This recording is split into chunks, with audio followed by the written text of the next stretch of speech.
The humanitarian crisis on Europe's eastern flank shows no sign of easing.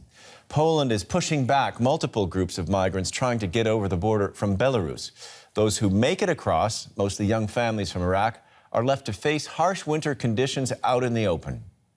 Now local Polish residents are rallying round to help. DW's Amien Essif reports.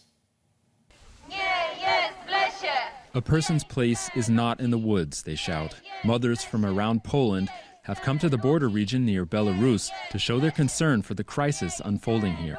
At least a dozen migrants have died in the forest just kilometers away, a number of them on the Polish side of the border. One of the latest victims was a one-year-old child.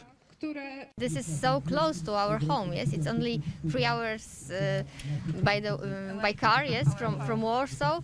And how can I say to my kids that some other kids are frozen in the forest, yes, and we are not helping them. I'm from the south, so it took me like 7 hours to come here.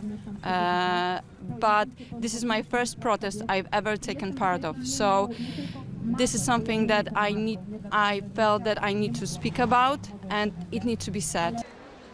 Some mothers traveled here in a bus, bringing with them supplies and gratitude for the local volunteers helping save lives in the woods. One of these volunteers is Monika Tworkowska. She lives near the border, and local residents can often provide help where aid agencies are banned. She found a volunteer network online and joined just a few days ago. In my opinion, it's not about just letting everybody in. We have different agencies to verify all of these people. Let them do this. And we as a people, we as a country, our volunteer and all of our different humanitarian organizations should be allowed to go in and to help.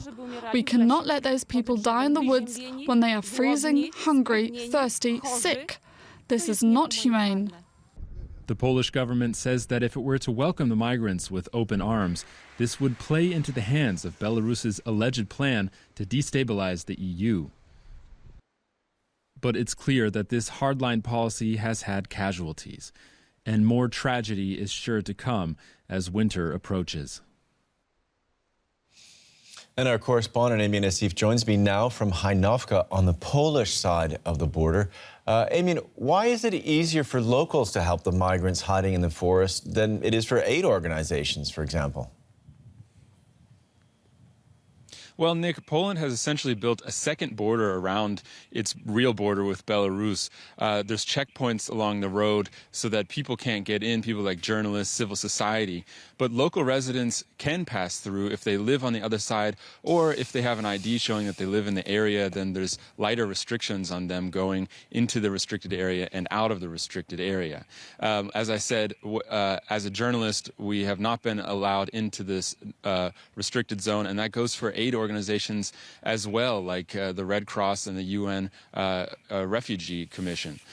So local activists are just, I wouldn't even call them activists, just local volunteers, people who have seen the headlines, seen that people are dying in the woods, have taken up the flag and have tried to go in there and just provide any aid they can. So as we saw in the report, Monika, who's never done anything like this before, she's now thrown into a situation where she's having to deal with media, she's having to deal with people claiming asylum, going in between lawyers and border patrol and migrants who are in the hospital.